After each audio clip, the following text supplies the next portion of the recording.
started out as two individuals who were interested in sound for various reasons. Locul în care te-ai născut sau în care trăiești? A sound designer and Păi, locul în care te-ai născut și în care trăiești, cred că e rădăcina ta.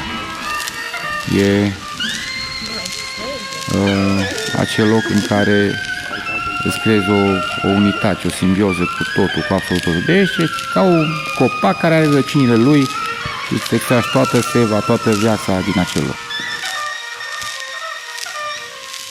Da, care am o luăm pe aici, că nu urcăm aici așa. De aici, dacă vedeți, de ce să iese din unitate. Performing there on the whole first floor, and then you just listen and you can just walk. It's just a performance where it's better to just listen to the room and listen to the spaces.